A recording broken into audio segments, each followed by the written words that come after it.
Assalamu alaikum, everyone. Hope you all are fine and doing amazingly well. I welcome all of you in our writing skills course, the short writing skills course. In this course, we are going to cover the topics like paragraph writing, the structure of paragraph, types of paragraph, letter writing, all types of letters, their structure, application writing, the structure of application, the types of application. Even we are going to discuss essays, types of essays, and the structure of essay. And lastly, we would be discussing email writing too. So this in this short course, we are going to cover all the aspects of these topics. And in our today's lecture, we are going to begin with paragraph and its types. आज के lecture में just हम paragraph और उसके types को समझेंगे कि paragraph होता क्या है और उसकी टाइप्स क्या होती हैं. देन हम स्ट्रक्चर और देन हमारी कोर्स कंटिन्यू रहेगी. So hope you all are ready with your pen and notebook. Let's begin the lecture. Okay, first understand the definition of paragraph, that what a paragraph actually is. A paragraph is a number of sentences, ideas grouped together and relating to one topic, or a group of related sentences that develop a single point. A paragraph can be of different types based on the data it addresses or the style of the paragraph.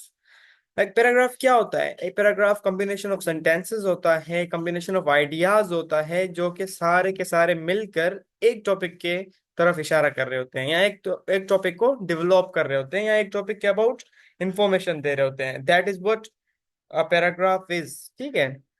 अब एक paragraph में बहुत सारे sentences हो सकते हैं, लेकिन वो सारे सेंटेंसेस क्या करेंगे? वो सिर्फ एक ही मेन टॉपिक की तरफ इशारा करेंगे, तभी वो पैराग्राफ एक अच्छा कोहेरेंट पैराग्राफ कहलाएगा. ठीक है.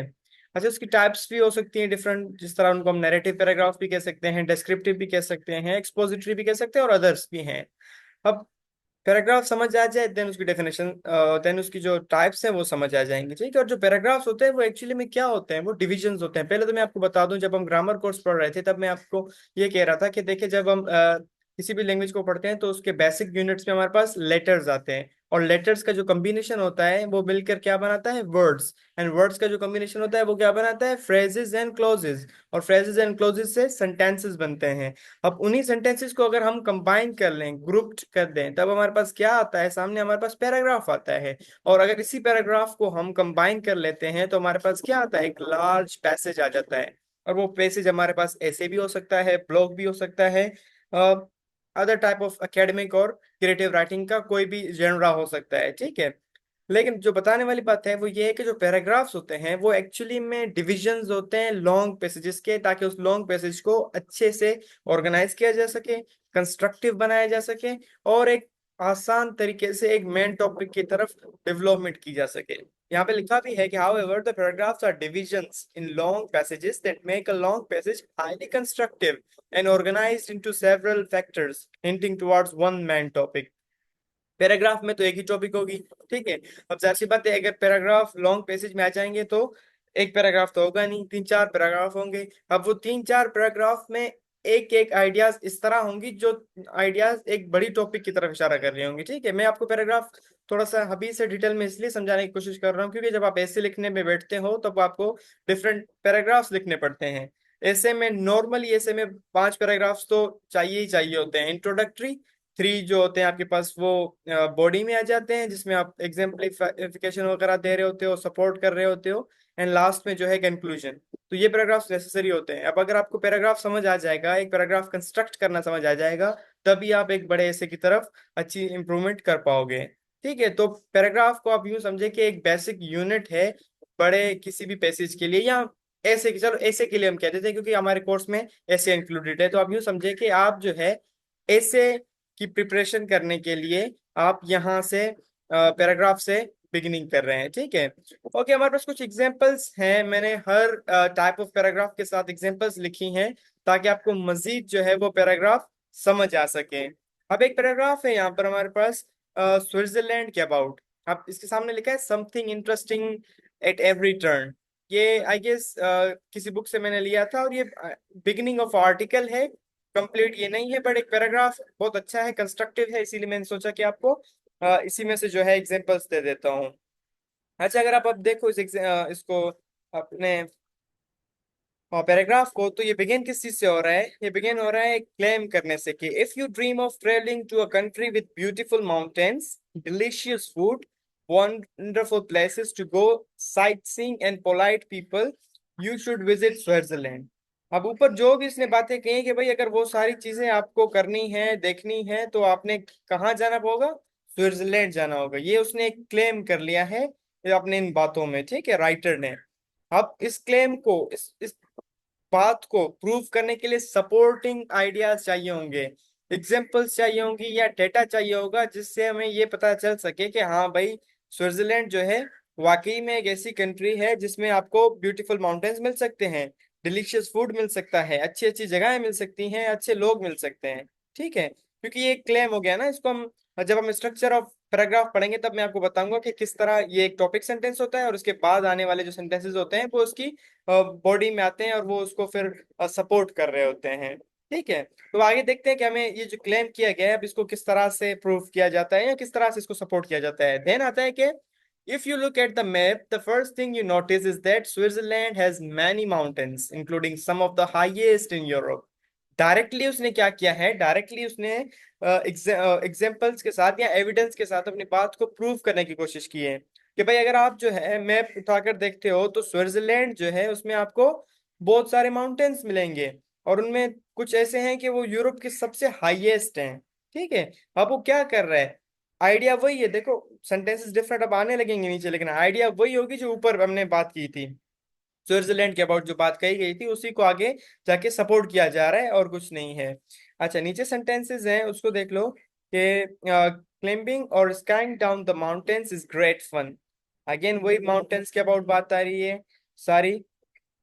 ठीक है, नीचे चलते हैं, नीचे क्या है हमारे पास, okay let me remove this first.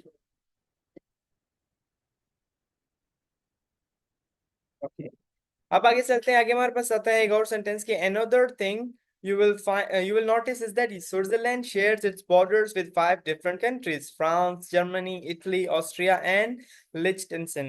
In fact, there are 4 official languages in Switzerland: German, French, Italian, and Romansh. All these groups of people make Swiss culture very interesting. Finally, remember this, अब उसने start जो किया था एक बात से, उसी बात को उसने सपोर्ट किया है इस पूरी बॉडी में, लास्ट में आके उसको कंक्लूजन की तरफ आना है तो वही बात दोहरानी है but in a different style जो ऊपर इसने पहले पहले सेंटेंसेस में कही थी। ठीक है, ये मैं अभी आपको शायद समझ ना भी आए बट जब आप स्ट्रक्चर को पढ़ोगे तो बहुत अच्छे से समझ लोगे कि क्या बात कर रहा था मैं। ठीक है, finally Switzerland has many cities and interesting places to visit. Cities such as Bern have modern buildings like the Paul Klee Zentrum, yet the traditional Alpine refugees in the mountains show that the country's old traditions are still alive. All the people, places, and things to see definitely make Switzerland a great place for a holiday. ऊपर यही बात कही गई थी कि अगर आप एक अच्छी कंट्री की तरफ आपका एक ड्रीम है कि अच्छी कंट्री की तरफ विजिट करना है जहाँ पर पहाड़ हो, अच्छे अच्छे पहाड़ हो, अच्छा खाना हो, अच्छे लोग हो, अच्छी जगहें हो, तो आपको स्विट्जरलैंड जाना चाहिए। इसी बात को नीचे सारे प्रूफ्स के साथ, एविडेंस के साथ साबित करने के बाद लास्ट में राइटर क्या कहता है कि all the people, places, and things to see definitely make Switzerland a great place for a holiday. वही बात इसने कही है बट डिफरेंट स्टाइल में, डिफरेंट एंगल से उसने वो बात कह दी है हमारे सामने। तो इससे मैं क्या पता चला कि एक पैराग्राफ जो है फुली कंस्ट्रक्टिव है और फुली ऑर्गेनाइज्ड है from the very beginning till the end. ठीक है, ये होता है एक पैराग्राफ।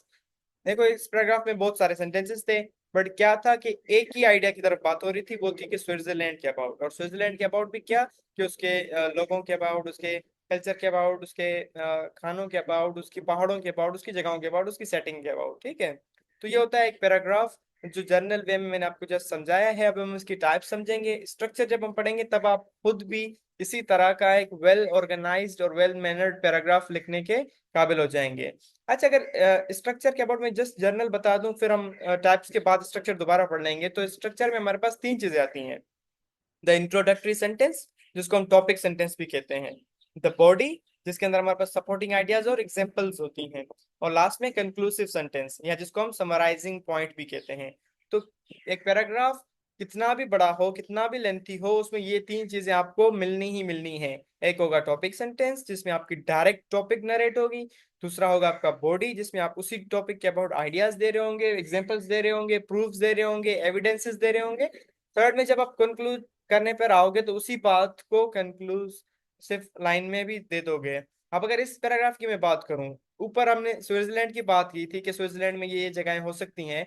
एंड में अगर ये इस बात से डिनाई कर देते हो कि स्विट्जरलैंड में ऐसा कुछ नहीं है, तो मतलब कि क्या कि आपका जो पैराग्राफ है वो वेल ऑर्गेनाइज नहीं है, वो लॉजिकली भी ऑर्गेनाइज नहीं है, और वो कोहेरेंटली भी ऑर्गेनाइज नहीं है। ठीक है, तो कंक्लूसिव लाइंस में भी वही बात करनी है जो थ्रू आउट द पैराग्राफ आप करते हुए आ रहे हो। तो ये स्ट्रक्चर के लिए परेशान होने की जरूरत नहीं है, नेक्स्ट लेक्चर में स्ट्रक्चर बहुत अच्छे से समझ आ जाएगा। अच्छा, अब हम बात करते हैं टाइप्स ऑफ पैराग्राफ की।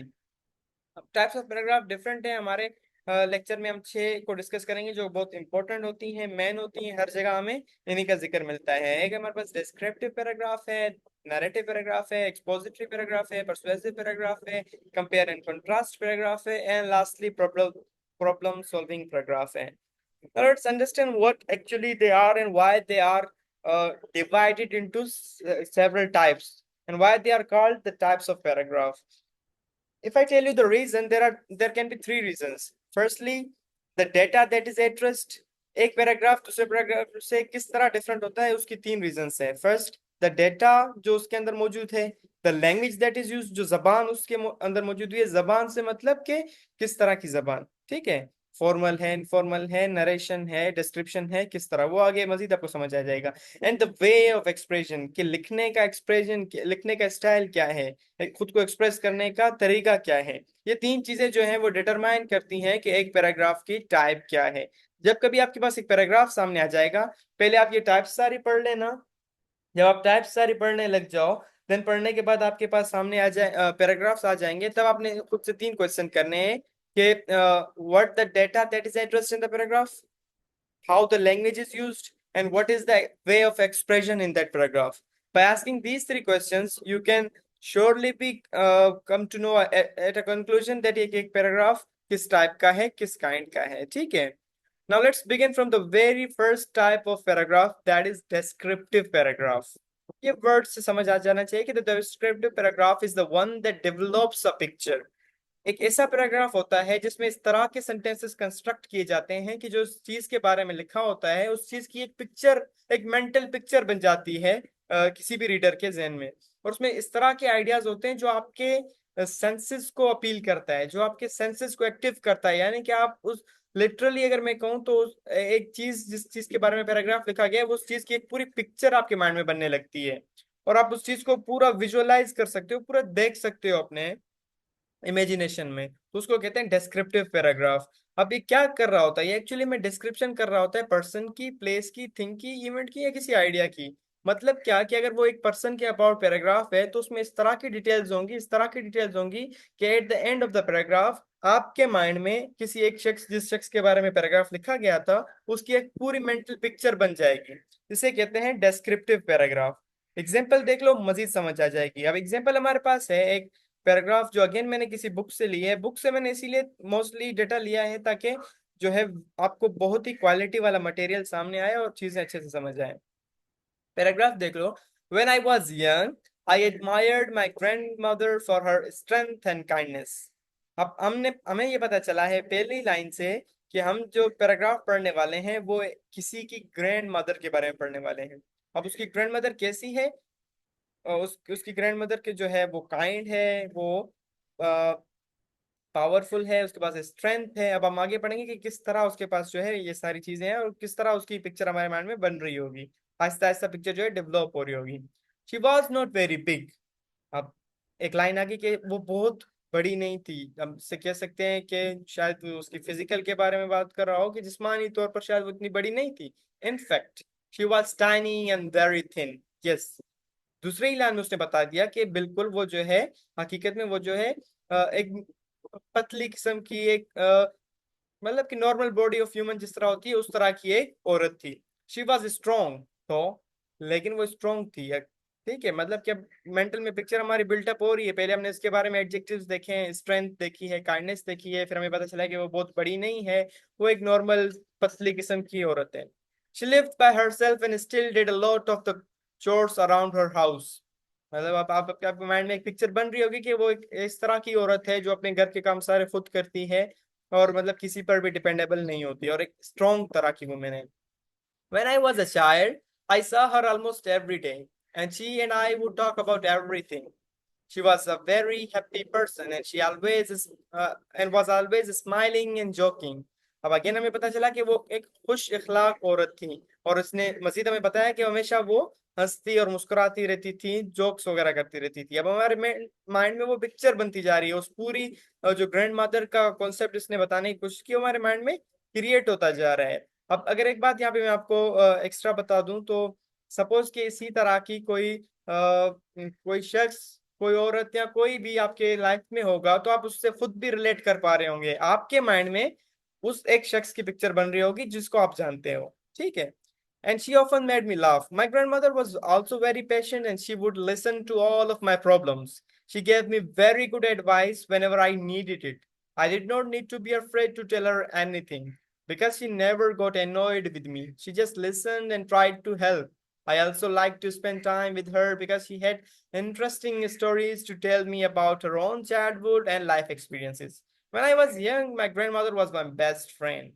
अब देखो उसमें जितने भी डिटेल्स थे, वो क्या कर रहे थे, वो एक्चुअली में इस पर्सन के अबाउट, इस ग्रैंड मदर के अबाउट हमें डिटेल्स दे रहे थे, सेंसरी डिटेल्स दे रहे थे, जिनसे हम एक पूरी picture of a grand mother अपने माइंड में क्रिएट कर सकते हैं। एक ऐसी पिक्चर आप क्रिएट कर सकते हो जो कि एक ऐसी ग्रैंड मदर की है जो कि बहुत स्ट्रांग है, काइंड है, बहुत ज्यादा फिजिकली मतलब कि बड़ी नहीं है या मोटी नहीं है, नॉर्मल है, ठीक है। उसके अलावा जो है वो जेनरस है, काइंड है, फनी है, ऑलवेज स्माइलिंग है, हैप्पी पर्सन है, अपने काम सारे खुद करती है। अब अगर आप खुद अपनी लाइफ में एक ऐसे शख्स को जानते हो जिसमें सब ये क्वालिटीज हैं, तो डेफिनेटली आपके माइंड में उसी एक शख्स की पिक्चर डेवलप हो गई होगी। तो कहने का मतलब ये था कि descriptive paragraphs are actually the paragraph that develops a picture of a person or a thing or an idea। मतलब वो जिस चीज के भी अबाउट होंगे, उस चीज का एक्चुअली में पिक्चर आपके माइंड में क्रिएट करेंगे।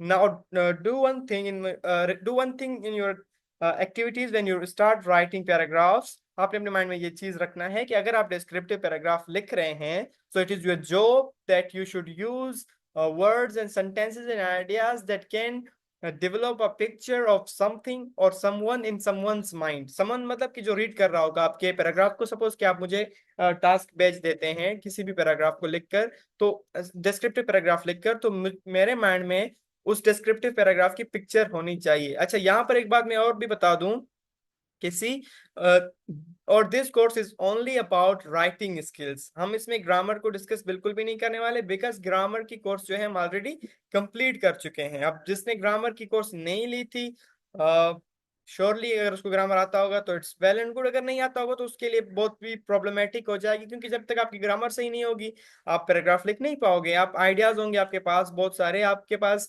मटेरियल होगा लिखने को, बट आप उस चीज को एक्सप्रेस नहीं कर पाओगे बिकॉज आपके पास वोकेबलरी नहीं होगी, बिकॉज आपके पास ग्रामर नहीं होगा। सो मेक श्योर दैट आपके पास एक अच्छा सा ग्रामर है, आपकी ग्रिप अच्छी है ग्रामर पर, देन आप राइटिंग स्किल्स की कोर्स कर रहे हैं। अगर ग्रामर अच्छी नहीं है तो राइटिंग स्किल्स को पढ़ने का कोई मकसद नहीं बनता, ठीक है। अब जिनकी ग्रामर अच्छी होगी उनको ये तो समझ आ गया होगा कि डिस्क्रिप्टिव पैराग्राफ क्या है, पैराग्राफ्स क्या होते हैं, उसको लिखने का तरीका क्या है। अब उसके पास अच्छी वोकेबलरी होगी, अच्छा ग्रामर होगा, तो वो एक अच्छा सा पैराग्राफ लिख सकेगा अबाउट। अभी तो हमने स्ट्रक्चर भी नहीं पढ़ा, फिर भी वो एक अच्छा सा पैराग्राफ लिख सकता है, ठीक है। तो बताने वाली बात ये थी कि grammar is not our job here, we are only going to discuss about writing skills. और जिनकी ग्रामर अच्छी है उनके लिए प्लस पॉइंट है, और जिनकी अच्छी नहीं है उनके लिए सजेशन यही है कि पहले वो अपने ग्रामर पर काम करें, देन वो राइटिंग स्किल्स पर काम करें। Okay, so this was our first type of a paragraph that was descriptive. We gone through the definition of paragraph, the definition of descriptive paragraph, the example of paragraph, and a specific example of a descriptive paragraph. Now let's move forward and see another type, that is narrative paragraph। ये paragraphs I guess one of the simplest paragraphs होते हैं जिसमें आप narrate कर रहे होते हो। हर किसी का फेवरेट आई गेस जॉब होती है कि स्टोरी सुनाना, नरेशन, ठीक है। तो नरेटिव पैराग्राफ्स में क्या होता है, किसी भी इवेंट का, किसी भी आइडिया को, किसी भी स्टोरी को नरेशन के तौर पे बताया जाता है, मतलब कि स्टोरी हम किस तरह बता रहे होते हैं उसी तरह। डेफिनेशन देख लो, the narrative paragraph is the one that narrates any story और इवेंट। नरेशन का मतलब किसी भी स्टोरी को नरेट करना, ठीक है। और वो स्टोरी हो या कोई इवेंट हो, सपोज किसी की बर्थडे पार्टी आपने सेलिब्रेट की थी, या आपके साथ कोई वाकया हुआ था पास्ट में, तब उसको जब लिखने पे बैठते हो, आप बता रहे जो होते हो वो एक्चुअली में नरेशन होती है। It can be the narration of personal, social and academic experiences of individuals और कलेक्टिव बॉडीज। अब ये जो नरेशंस होती हैं वो किस चीज की होती है, पर्सनल लाइफ के ऊपर हो सकती हैं, जिस तरह मैंने कहा कि बर्थडे पार्टी वगैरह। सोशल गैदरिंग्स के ऊपर हो सकती हैं, सोशल एक्टिविटीज या सोशल लाइफ के अबाउट हो सकती है। एकेडमिक एक्सपीरियंस जो आपके हो रहे होते हैं, यूनिवर्सिटी लाइफ वगैरह के, उसके ऊपर भी हो सकती हैं। और ये लाजमी नहीं है कि इंडिविजुअल्स के हों, ये किसी कलेक्टिव बॉडी के भी हो सकते हैं, यानी कि आपके पूरी एक क्लास के एक्सपीरियंस हो। इसकी एक छोटी सी एग्जांपल मैं दे दूं कि आप पूरी क्लास के साथ ट्रिप पर चले जाते हैं, वापस आकर जब आप उसी ट्रिप को बयान करने लगते हैं तो वो एक नरेशन होती है, किसकी, उस पूरी कलेक्टिव बॉडी की, उस पूरी कलेक्टिव क्लास की जिन्होंने वो चीज एक्सपीरियंस की थी। ठीक है, the purpose is to spread the information through story so that the reader may relate him or herself with information. अच्छा, नैरेटिव पैराग्राफ्स जो हैं वो बहुत इंटरेस्टिंग इसलिए होते हैं क्योंकि इसमें जो स्टोरीज होती है, इसमें जो भी इंफॉर्मेशन होती है वो एक स्टोरी के फॉर्म में बताई जा रही होती है। और इसमें क्या होता है, मोस्टली जो रीडर्स होते हैं वो खुद से इस चीज को रिलेट कर पा रहे होते हैं, तभी वो इन चीजों को ज्यादा अच्छे से फील करते हैं और इंटरेस्टिंगली पढ़ रहे होते हैं। अब मगर मैं आपको यहाँ पे एक छोटी सी एग्जांपल दूं, अगर आपने बुक्स पढ़े हो तो जब आप फिक्शनल बुक्स पढ़ते हो, यानी कि जिसमें स्टोरीज हो, जिसमें करेक्टर्स हो, जिसमें कोई चीज स्टोरी की तरह बयान की गई हो, एक वो बुक, और एक ऐसी बुक है जिसमें सिर्फ फैक्ट्स हो, जिसमें सिर्फ एविडेंसेस हो, जिसमें सिर्फ प्रूफ्स की बात कही गई हो, हिस्ट्री हो। अब जो हिस्ट्री होगी, एविडेंसेस वाली बातें होंगी, वो होंगी तो बहुत ज्यादा इंपॉर्टेंट, बट थोड़ी सी डिफिकल्ट आपको लगेंगी, थोड़ी सी समटाइम्स में it may make you board, कि आपको बोर फील करने लग जाए। बट जो नरेशन होती है वो मोस्टली इंटरेस्टिंग होती है, क्योंकि आप स्टोरी की तरह पढ़ रहे होते हो तो आप बहुत ज्यादा पढ़ने लगते हो। इसकी एग्जांपल आपने खुद भी एक्सपीरियंस की होगी, जब आप नॉवल वगैरह पढ़ते हो, स्टोरी पढ़ते हो, तब आप बहुत अच्छे से पढ़ते हो। बट जब कभी इस तरह के मतलब कि नॉन फिक्शन बुक्स पढ़ते हो, तब आपको थोड़ी सी रीडिंग में मसले आते हैं। तो कहने की बात ये थी कि नैरेटिव पैराग्राफ्स जो है वो इंटरेस्टिंग इसलिए होते हैं क्योंकि वो स्टोरी की फॉर्म में किसी भी इंफॉर्मेशन को स्प्रेड कर रहे होते हैं, बता रहे होते हैं। हमारे पास एक एग्जांपल है, उसको हम देख लेते हैं, तब आपको नैरेटिव पैराग्राफ की जो है मजीद चीजें समझ आ जाएंगी। एग्जांपल हमारे पास नैरेटिव पैराग्राफ की है कि once I went through a horrible accident. अब यहाँ पर देखो, मैं इसीलिए थोड़ा थोड़ा सा यहाँ पर भी चीजों को हाईलाइट करता हूँ, ताकि जब कभी आप स्ट्रक्चर पढ़ने लगे तब हमारे पास जो है चीजें समझने में आसानी हो। अब पहले ही सेंटेंस में मैंने बात की है कि once I went through a horrible accident. अब हमें पता चला है कि जो आई सब्जेक्ट है उसके साथ कोई एक्सीडेंट हुआ है। अब थ्रू आउट द पैराग्राफ हमें इस तरह के सेंटेंसेस मिलेंगे, इस तरह की बातें मिलेंगी, जिससे हमें पता चलेगा कि जो एक्सीडेंट था वो काफी हॉरिबल था, और ये जो एक्सीडेंट था हुआ कैसे था, या उसके आफ्टर मैथ्स वगैरह क्या थे। ठीक है, अगला सेंटेंस पढ़ते हैं। It was mid winter and I was driving towards one of my friends house to attend a party. अब हमें पता चला है कि जो है कि दरमियानी सर्दी का मौसम था, और वो जो आई सब्जेक्ट था यानी कि मैं था, वो अपने दोस्त के घर ट्रेवल कर रहा था ताकि वो पार्टी अटेंड कर सके। It was a journey of 25 kilometers, but it was full of constraints such as low quality roads, high rate of view, and a large number of vehicles on the road. अब भी हमें ये पता चला है कि वो जो सफर था, जिस सफर के दौरान एक्सीडेंट होता है, अब हमें क्या एक डेवलपमेंट हो रही है ना, हमने पहली लाइन में पढ़ लिया कि एक्सीडेंट हुआ है। हम देखो डायरेक्टली नहीं बता रहे कि एक्सीडेंट हो गया बस खत्म बात, नहीं, हम उसको इंटरेस्टिंग करके बता रहे हैं कि जो रीडर है वो उसको फील कर सके, और उसको उस चीज में एब्जॉर्ब हो सके, और उसको अच्छे से वो रिलेट भी कर पाए। अच्छा, आप 25 किलोमीटर्स का जो है वो जर्नी थी, और उसमें बहुत सारी मुश्किलात थी। मुश्किलात जैसे कि वहाँ की जो रोड क्वालिटी थी वो टूटी फूटी थी, वहाँ पे हाई रेट ऑफ ड्यू था, वो जो सर्दियों में होता है, धुंधला धुंधला सा हो जाना, फॉग जिसे हम कहते हैं वो। और गाड़ियों का एक रश था रोड पर। अब हमने ये सारी डिटेल्स क्यों बताई हैं, क्योंकि हम बात कर रहे हैं एक एक्सीडेंट की। तो अब देखो ये सारे सपोर्टिंग चीजें हैं ताकि पहले से ही जो रीडर है उसके माइंड में ये प्रिपेयर हो सके कि हाँ एक्सीडेंट तो हुआ है। अब ये सारी चीजें हाँ मतलब एक्सीडेंट से रिलेटेबल है ना। देखो ये सारी प्रॉब्लम्स होती हैं रोड पर, तभी जाके कोई ना कोई एक्सीडेंट वगैरह होता है। ठीक है, आगे चलते हैं। Well, I was not in a rush, यानी कि मैं जल्दी में नहीं था। वो जो सब्जेक्ट है हमारा वो ये कहना चाहता है कि मैं जल्दी में नहीं था। And I was driving with average speed, और बहुत ही एक एवरेज नॉर्मल स्पीड के साथ जो है वो ड्राइविंग कर रहा था। सडनली, नाउ लेट्स सी कि अब क्या हुआ है। अचानक से कुछ तो हुआ है। ठीक है, हमारे माइंड में पहले से प्रिपेयर हम हैं कि एक्सीडेंट हुआ है, और जो है कि हॉरिबल एक्सीडेंट हुआ है। बट हमने इस तरह से इसको डेवलप किया है। अब हम आगे देखते हैं क्या है कि suddenly a running dog tried to cross the road in a hurry, and I could not manage to stop my bike or cross beside the dog.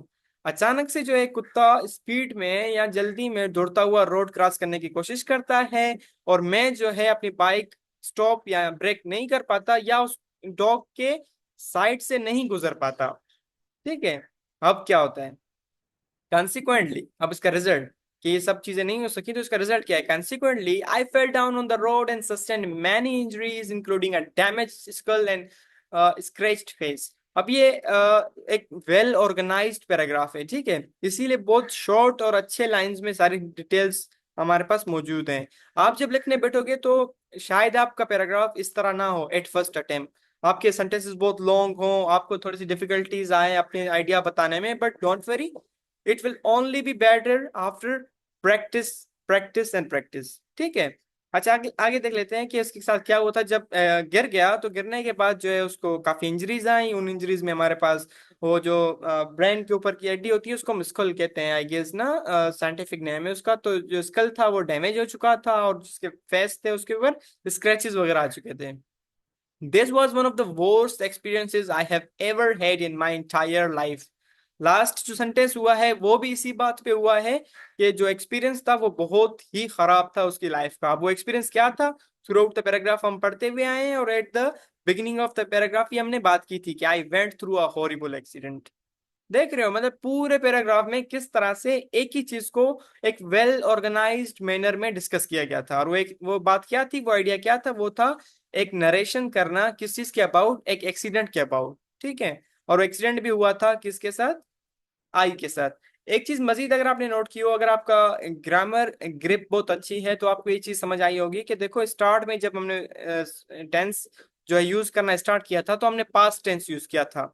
And afterwards जितने भी सेंटेंसेस हमारे पास आए थे वो पास्ट में आए थे।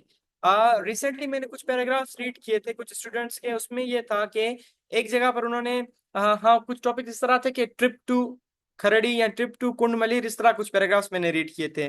उसमें प्रॉब्लम क्या आ रही थी कि वो बहुत अच्छे से आइडिया बताने की कोशिश कर तो रहे थे, बट एट द फर्स्ट वो कोई और टेंस यूज कर रहे थे, मिडिल में कोई और कर रहे थे, एंडिंग में कोई और कर रहे थे। मतलब उनके पास ऑर्गेनाइजेशन नहीं थी, और वो टेंस का भी प्रॉब्लम आ रहा था, टेंस कंसिस्टेंसी नहीं थी। तो जब कभी आप लिखने पर बैठे तो ये बात याद रखें कि जिस टेंस में आप स्टार्ट कर रहे हैं उसी टेंस में बताते रहें। अब ये एक एक्सीडेंट का एक्सपीरियंस था तो हमने पास्ट में बताया है, और थ्रू आउट हमने जो है इसको पास्ट में रखा है। इसको हमने कोई भी प्रेजेंट में या फ्यूचर में इसको हमने नहीं यूज किया। तो ये एक नैरेटिव पैराग्राफ था, उसकी डेफिनेशन थी, और उसका जो है एक एग्जाम्पल पैराग्राफ था या सैंपल पैराग्राफ था। होप कि आपको समझ आ गया हो। स्ट्रक्चर के अबाउट परेशान नहीं होना, क्योंकि स्ट्रक्चर को हम आगे डिस्कस करेंगे।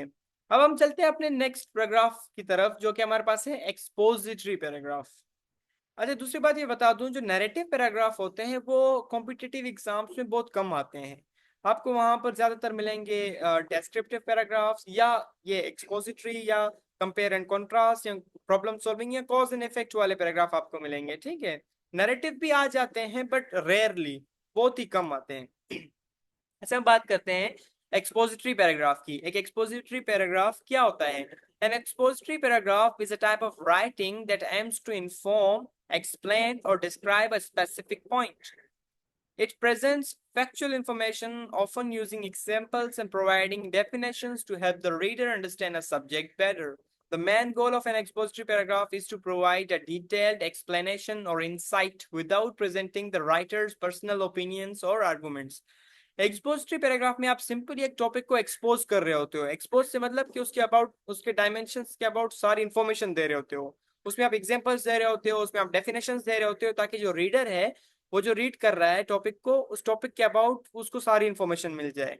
और इंफॉर्मेशन भी कैसी, इंफॉर्मेशन भी अनबायास्ड और ऑब्जेक्टिव। अनबायास्ड और ऑब्जेक्टिव से मतलब क्या, कि वो इंफॉर्मेशन जो साइंटिफिक है, वो इंफॉर्मेशन जिस पर यूनिवर्सली एग्रीमेंट है, यानी कि सब उस बात पर एग्री करते हैं, उस पर कोई डिबेट नहीं है, आपके पर्सनल ओपिनियंस नहीं है। जिस तरह आप देखो नरेटिव पैराग्राफ था, उसमें हम फर्स्ट पर्सन सब्जेक्ट यूज कर रहे थे और फर्स्ट पर्सन नरेशन थी, यानी कि पर्सनल एक्सपीरियंस था, उसमें हम पर्सनल एक्सपीरियंस की बात कर रहे थे। एक्सपोजिटरी में आप पर्सनल ओपिनियंस नहीं दे सकते, इसमें आपने ऑब्जेक्टिविटी की बात करनी है। ऑब्जेक्टिविटी से मतलब ऐसी बात जिस पर सब जो है वो एग्री हो, पूरी साइंटिफिक कम्युनिटी, पूरी जो कम्युनिटी है वो एग्री हो। ठीक है। अच्छा, अब इस जो पैराग्राफ है उसका गोल क्या होता है, उसका गोल होता है कि किसी भी टॉपिक के अबाउट एक डिटेल्ड एक्सप्लेनेशन देना, और उस पे उसकी जितने भी डायमेंशंस हैं, जितनी भी इंपॉर्टेंट इंफॉर्मेशन है वो दे देना।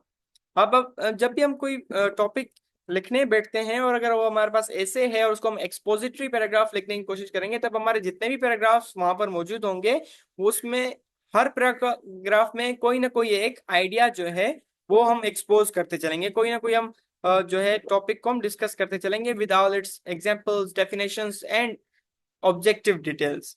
अब हमारे पास एक एग्जांपल है, एग्जांपल आप देखोगे तो मजीद ज्यादा समझ आने लगेगी।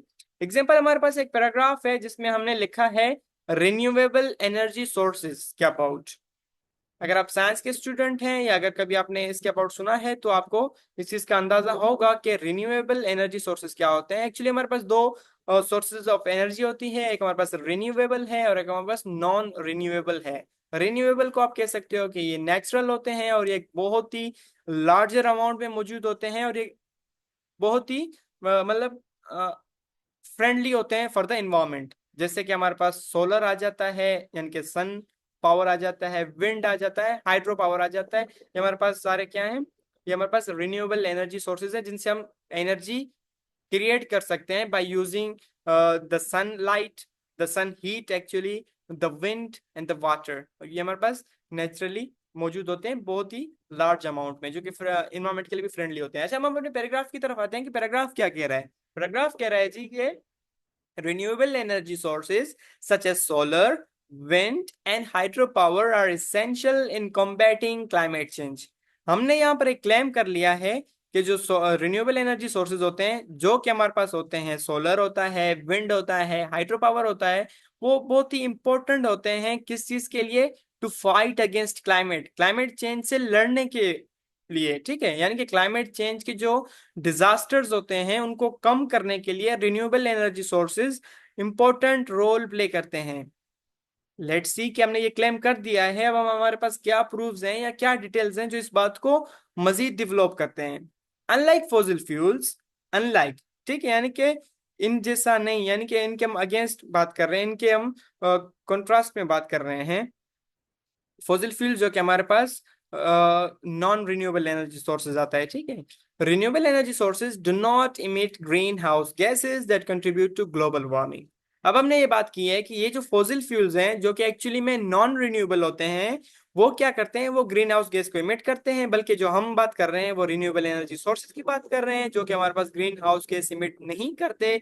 इसीलिए जो कि ग्लोबल वार्मिंग में मतलब जो एक मेजर किरदार होता है वो होता है ग्रीन हाउस गैसेस का। और हमारी जो मतलब कि क्लेम है वो एनर्जी रिन्यूएबल एनर्जी सोर्सेज की तरफ है, और रिन्यूएबल एनर्जी सोर्सेज जो हैं ऐसा कोई भी गैस इमिट नहीं करते जिससे ग्लोबल वार्मिंग हो। यानी कि हम अपनी आइडिया को सपोर्ट कर रहे हैं कि देखो हम क्लाइमेट चेंज के अगेंस्ट अगर हम किसी चीज को यूज कर सकते हैं तो वो हमारे पास रिन्यूएबल एनर्जी सोर्सेज हैं। अब हम उसके ऊपर प्रूफ्स देने की कोशिश कर रहे हैं। Solar power harnesses the sun's energy, converting it into electricity, while wind power uses turbines to generate energy from wind currents। अब अगेन हम बात कर रहे हैं कि किस तरह सन को हम यूज करके जो है एनर्जी क्रिएट कर सकते हैं, इलेक्ट्रिसिटी क्रिएट कर सकते हैं, और विंड को हम किस तरह यूज करके जो है एनर्जी क्रिएट कर सकते हैं। Hydropower, on the other hand, captures energy from moving water in rivers or oceans।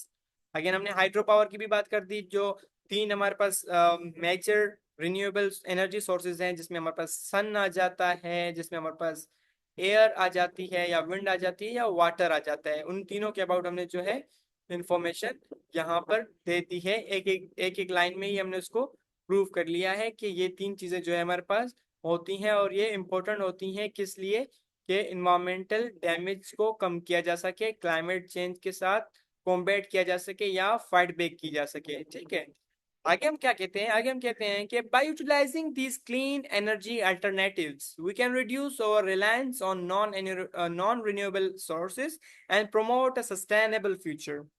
Last में भी हमने वही बात की जो हमने एट द बिगनिंग की थी। एट द बिगनिंग भी हमने यही क्लेम किया था कि जो हमारे पास रिन्यूएबल एनर्जी सोर्सेज हैं वो क्लाइमेट के अगेंस्ट काम आ सकते हैं, यानी कि क्लाइमेट के डिजास्टर्स को कम करने के काम आ सकते हैं, क्लाइमेट से लड़ने के काम आ सकते हैं। और लास्ट में भी हमने वही बात की। अब थ्रू आउट दिस पैराग्राफ अगर आपको नहीं पता था तो at at the end of the paragraph आपको पता चल गया होगा कि रिन्यूएबल एनर्जी सोर्सेज क्या होते हैं और वो किस तरह जो है क्लाइमेट से अगेंस्ट काम करते हैं। अभी एक बहुत शॉर्ट पैराग्राफ है, ये एक बहुत वेस्ट टॉपिक भी हो सकती है, इस पर एक पूरा ऐसे लिखा जा सकता है, बट चूंकि हमारा मकसद था एक पैराग्राफ को समझना और उसकी टाइप को समझना, तो उसके लिए इतना काफी है। और ये एक बहुत ही वेल स्ट्रक्चर्ड पैराग्राफ था जिसमें सारी चीजें क्लियरली डिस्कस थी।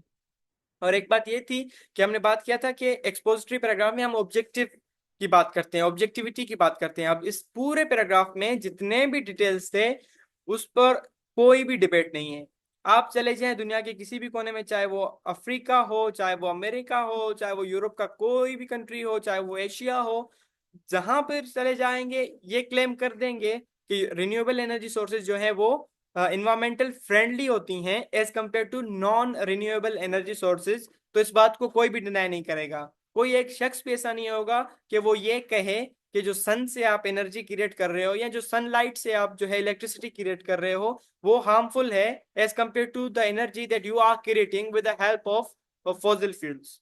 ठीक है, कोई भी ऐसा नहीं होगा कि वो इस बात को सपोर्ट करे कि फॉसिल फ्यूल से एनर्जी क्रिएट करना ज्यादा फायदेमंद है एज कंपेयर टू सनलाइट से। ठीक है, साइंस के स्टूडेंट्स को ये बात बहुत अच्छे से क्लियर हो गई होगी, बट अगर आप साइंस के स्टूडेंट ना भी हों तब भी ये जो टॉपिक है इस छोटे से पैराग्राफ में इतने अच्छे से क्लियरली डिस्कस है कि आपको भी इस चीज का अंदाजा हो गया होगा। और इसमें भी ऑब्जेक्टिव फैक्ट्स जो हैं दिए गए थे। तो ये हमारे पास था expository paragraph. Now we are going to discuss about persuasive paragraph. Persuasive क्या होता है? पर्सुएसिव मीन्स किसी को कन्विंस करना। अब जो है इस ऐसे पैराग्राफ में या तो आप किसी चीज को सपोर्ट कर रहे होते हैं या तो आप किसी चीज के अगेंस्ट जा रहे होते हैं, ताकि आप अपना जो स्टैंड है उस पर अगले बंदे को क्या कर सके, कन्विंस कर सकें। डेफिनेशन देख लो। It is a type of paragraph that aims to convince the reader to accept a specific point, adopt a particular stance or take a certain action।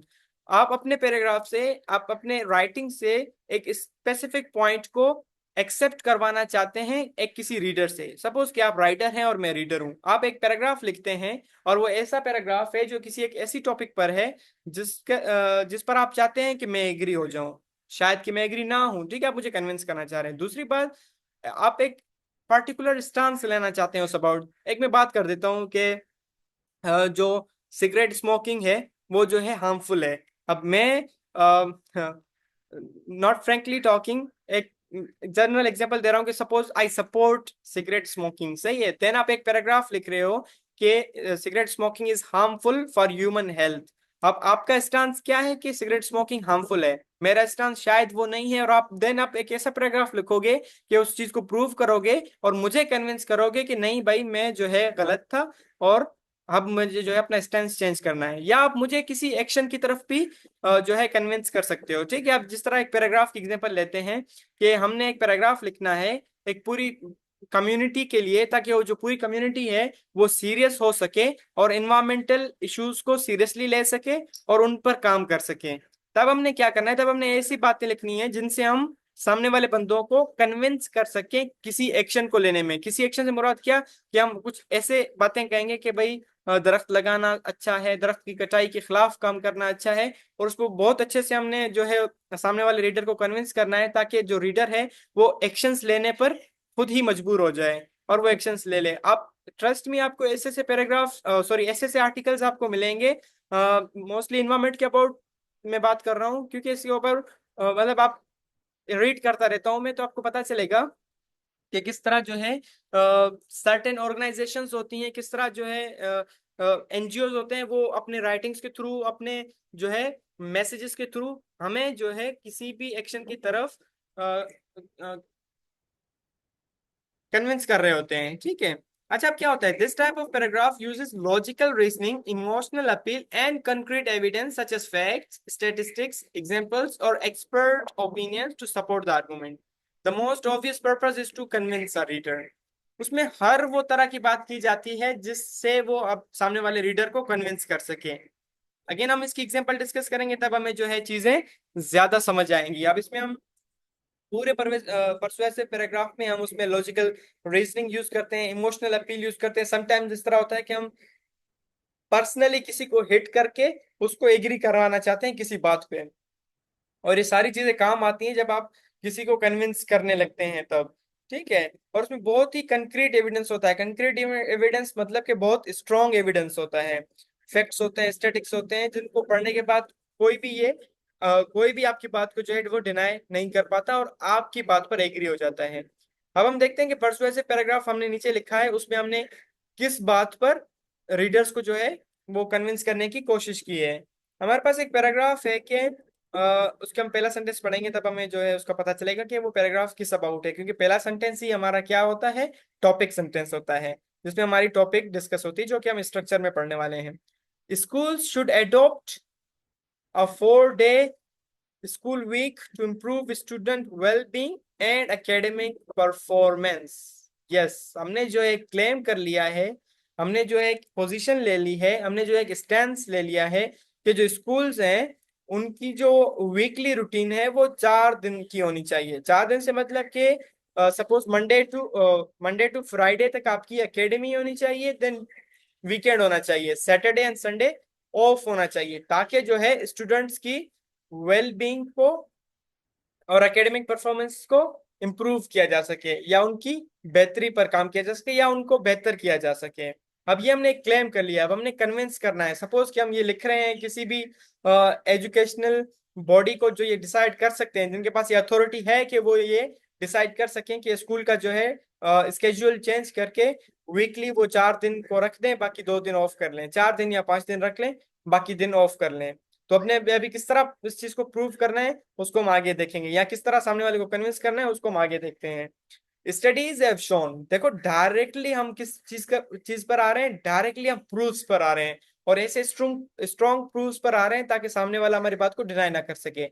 Studies have shown से मतलब कि पिछले researches हो चुकी हैं, उससे ये जाहिर होता है कि that a shorter school week reduces student stress, कि जितना शॉर्ट वीक होता है वो स्टूडेंट के स्ट्रेस को रिलीज करता है। Give them more time to relax, students को ज्यादा टाइम देता है कि वो रिलैक्स कर सकें। परस्यू हॉबीज, हॉबीज वो परस्यू कर सकते हैं उस फ्री टाइम में। And spend time with family. अब हमने देखो अपनी तरफ से बात नहीं की है, कोई भी पर्सनल बात नहीं की, हमने कहा है कि स्टडीज हैव शोन। अब ये एक छोटा पैराग्राफ है, इसीलिए हमने रेफरेंस नहीं दिया कि कौन सी स्टडी ने क्या कहा है। अगर कोई एक बड़ा पैराग्राफ होता है, एक बड़ा ऐसे होता है, तब उसमें आप खुलकर उन चीजों का रेफरेंस दे रहे होते हो कि किस तरह जो है स्टडीज प्रूव करती हैं कि जितना शॉर्ट वीक होता है उतनी ज्यादा स्टूडेंट की परफॉर्मेंस बेहतर होती है। This can lead to increased focus and productivity during school days. Again हम उसी बात को सपोर्ट करते हैं कि जो हम एक्शन लेने जा रहे हैं, यानी कि जिस जिस तरह हम वीक को शॉर्ट करने जा रहे हैं, उस चीज से स्टूडेंट्स की जो है वो प्रोडक्टिविटी बढ़ती है।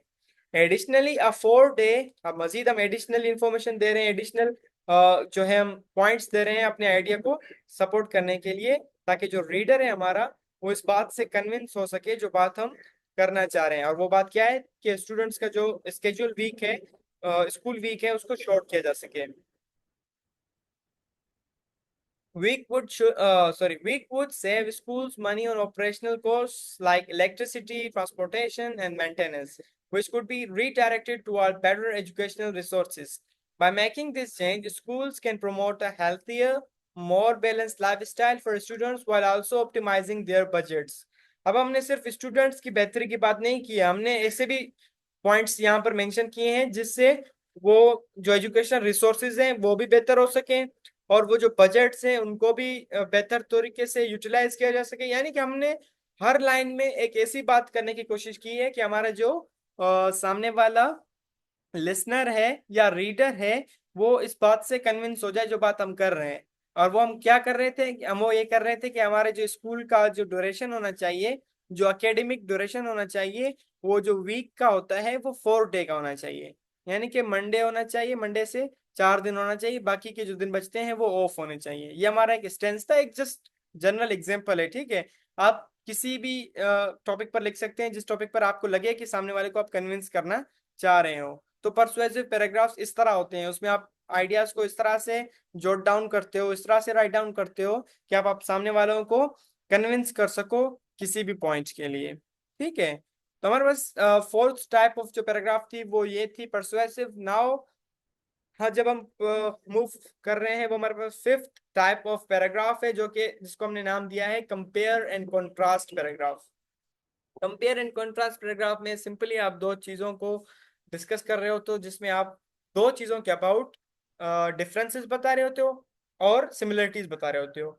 आ compare and contrast paragraph discusses the similarities, देख लिया, एंड डिफरेंसेस, एक सिमिलरिटीज और डिफरेंसेस बिटवीन टू और मोर ऑब्जेक्ट्स। लाजमी बात है, जब कभी आपको सिमिलरिटीज और डिफरेंसेस देखने हो तब आपने एक से ज्यादा चीजें चाहिए होती हैं, ठीक है। एक चीज के अबाउट तो आप नहीं बता सकते ना कि सिमिलरिटीज और डिफरेंसेस। जब कभी आपके पास दो चीजें आ जाएंगी देन आप दोनों चीजों को कंपेयर करके आप बता सकते हो कि भाई इन दो चीजों में ये चीजें सिमिलर हैं और ये चीजें डिफरेंट है। अब वो दो से ज्यादा भी हो सकती है बट जनरली दो तो होनी चाहिए मोस्टली, ठीक है। और वो क्या हो सकती है, वो कोई आइडिया हो सकता है, कि सब्जेक्ट हो सकता है, वो भी इवेंट हो सकता है, वो भी थिंग हो सकता है। सपोज कि एक ही वीक में, सॉरी एक ही मंथ में आप दो सेलिब्रेशंस करते हो, एक बर्थडे सेलिब्रेशन होती है, दूसरी जो है वो एंगेजमेंट होती है किसी की। आपने दोनों अटेंड किए, देन जब आप दोनों अटेंड किए अब आप दोनों को कंपेयर करने के लिए एक पैराग्राफ लिखते हो, तब आप उसमें क्या बताओगे कि किस तरह जो है वो दोनों इवेंट्स एक दूसरे के साथ सिमिलर थे और किस तरह से जो है वो डिफरेंट थे। वो जो आप पैराग्राफ लिखोगे उसको आप पैराग्राफ को कहोगे कंपेयर एंड कॉन्ट्रास्ट पैराग्राफ। अच्छा, the purpose is to highlight the ways in which the subjects are alike, comparison and the ways in which they differ. इस पूरे पैराग्राफ का मकसद क्या होता है, मकसद ये होता है कि आप दो पैराग्राफ्स के अबाउट कंपैरिजन करके ये बता सको कि इन दो चीजों इन दो पैरा सॉरी इन दो चीजों के इन दो चीजों की क्या चीजें सिमिलर हैं और क्या चीजें डिफरेंट है, ठीक है। एग्जाम्पल पैराग्राफ हम देखेंगे तब हमें ज्यादा समझ आ जाएगा। एग्जाम्पल हमारे पास है कि although cats and dogs are both popular pets, they differ significantly in their behavior and care needs। हमने पहले ही सेंटेंस में ये क्लेम किया है कि डॉग्स और जो कैट्स होते हैं वो पॉपुलर पेट्स हैं, यानी कि मशहूर हैं, जिनको घरों में पाला जाता है, ठीक है। लेकिन अगले ही सेंटेंस में हमने ये बात किया है कि उनमें जो सिग्निफिकेंट डिफरेंस है वो उनके बिहेवियर का है। उनके मतलब किन के, कैट्स का बिहेवियर और डॉग्स का बिहेवियर, और उनकी केयर नीड्स, यानी कि उनको जो केयर दी जाती है वो भी डिफरेंट तरीके से दी जाती है, ठीक है। अब हमने ये क्लेम कर लिया है, ये बात कर ली है, आगे हमने वही पॉइंट्स देने हैं कि किस तरह जो है ये सारे दोनों आपस में डिफरेंट हैं। Cats are generally more independent than dogs, ठीक हो गया। एक हमने डिसिमिलरिटी बता दी, एक हमने डिफरेंस बता दिया। In contrast, dogs require more attention and social interaction, frequently seeking the company of their owners or other animals। दूसरी भी बात हमने ये कह दी कि डॉग्स को जो है वो ज्यादा अटेंशन दरकार होती है, ज्यादा वो चाहते हैं कि उनका जो मालिक है वो उनके साथ टाइम स्पेंड करे और उनको प्यार दे बाकी एनिमल्स से। Additionally, while cats are usually low maintenance when it comes to grooming, dogs may need regular baths and haircuts depending on their breed। अब किस तरह देखो, थ्रू आउट हमने चीजों को बताने की कोशिश की है कि कैट्स की नीड्स अलग हैं और डॉग्स की अलग हैं, कैट्स का बिहेवियर अलग है और डॉग्स का बिहेवियर अलग है। Despite these differences, both pets provide companionship and have the potential to form strong emotional bonds with their owners। पूरे पैराग्राफ में आप देखो तो हमने क्या बात की थी, डिफरेंसेस की बात की थी, ठीक है। यहां से लेकर जो फर्स्ट लाइन थी यहां तक हमने सिर्फ और सिर्फ इन दो चीजों के अबाउट, जो हमारे पास कैट्स हैं और डॉग्स हैं, इनके अबाउट जो है हमने डिफरेंसेस बताने की कोशिश की थी कि वो किस तरह डिफरेंस हैं, ठीक है। लास्ट में हमने ये बताया है कि चलो डिफरेंस तो है लेकिन इनमें जो सिमिलर चीज है वो ये है कि वो एक अच्छी कंपनी प्रूव होते हैं। जो भी मतलब जिन्होंने डॉग्स और कैट्स पाले हैं, उनको पता है कि वो किस तरह से आप आपकी साइकोलॉजिकली हेल्प करते हैं, आपको किस तरह से मतलब लोनलीनेस से बचाते हैं, ठीक है।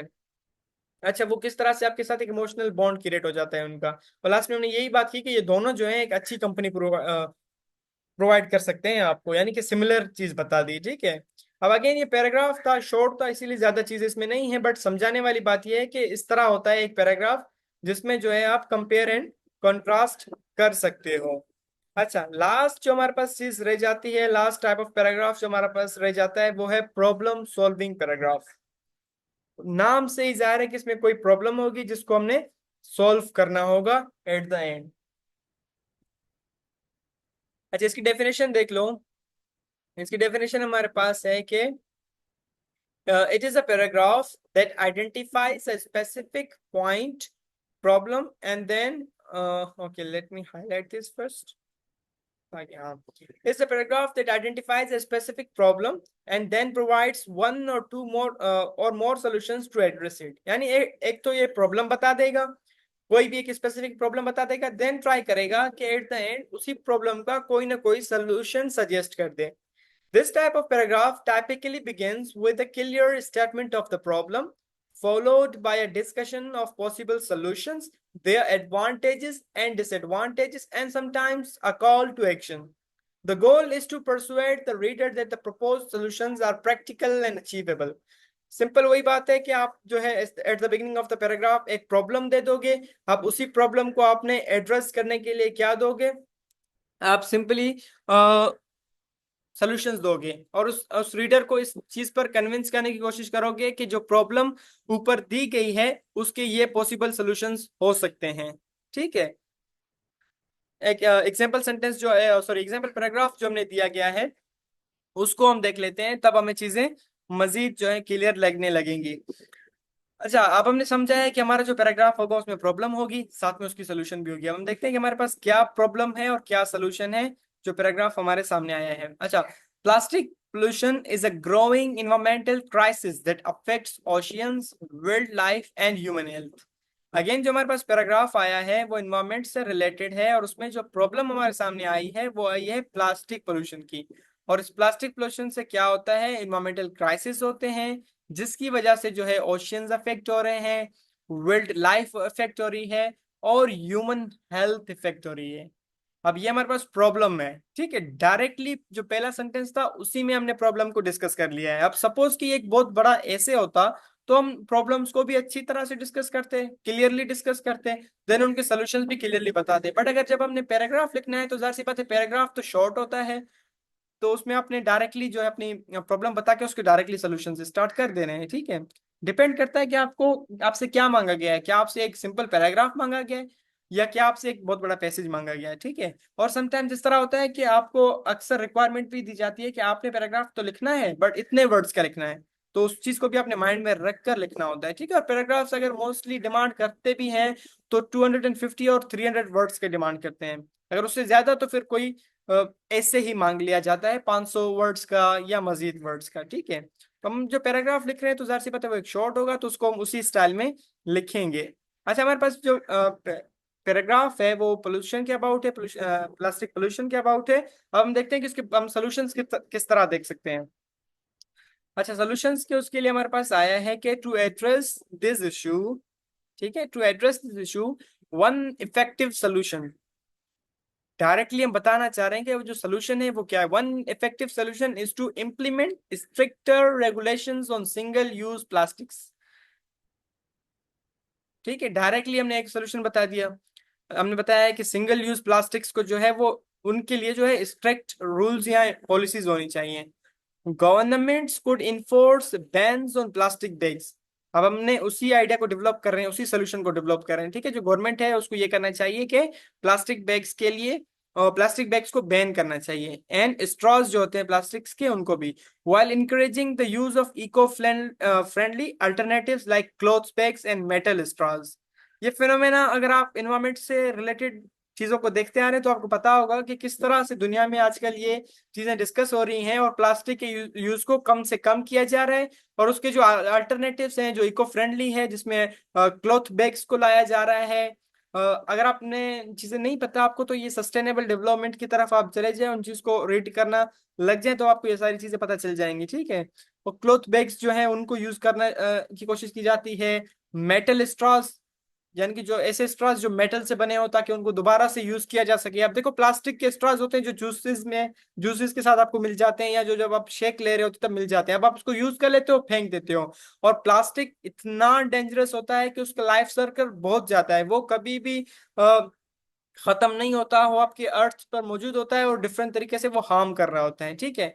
खैर एनवायरमेंट की टॉपिक की तरफ नहीं चलते, हमने अपने पैराग्राफ की बात करनी है। पैराग्राफ की बात ये करनी है कि प्लास्टिक पोल्यूशन एक प्रॉब्लम है और उसका सोल्यूशन ये है, एक पॉसिबल सोल्यूशन हमने यहाँ पर दे दिया है, ठीक है। आगे चलते हैं कि आगे हमारे पास क्या बात हो रही है। आगे चल रही है कि एडिशनली, अब एडिशनली वर्ड जो यूज हुआ है उससे हमें पता चला है कि हमें कुछ एक्स्ट्रा इन्फॉर्मेशन मिलने वाली है या कोई एक दूसरा सोल्यूशन मिलने वाला है। Additionally recycling programs, yes. ऊपर बात हो रही थी कि जो है प्लास्टिक के यूजेज को कम करना है और हम उसी की रिसाइकलिंग प्रोग्राम्स यानी कि एक दूसरा सोल्यूशन दे रहे हैं।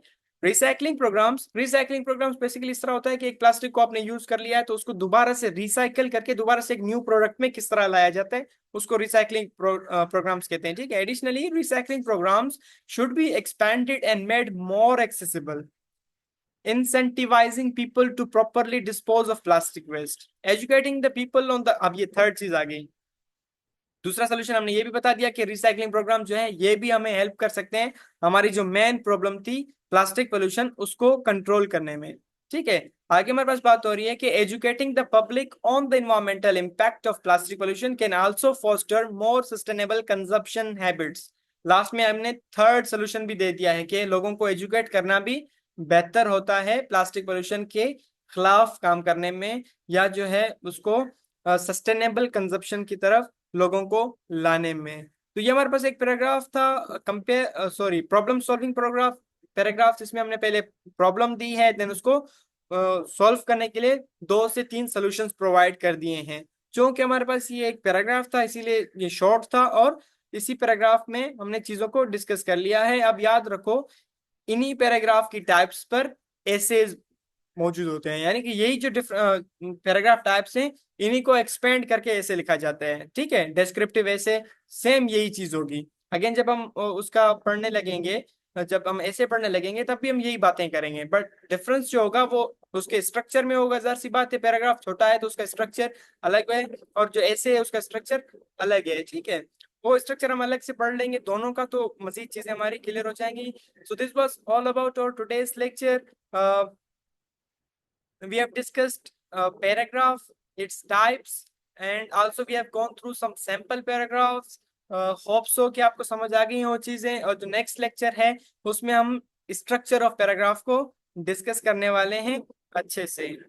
अल्लाह हाफिज, take great care of yourself, since we meet next time.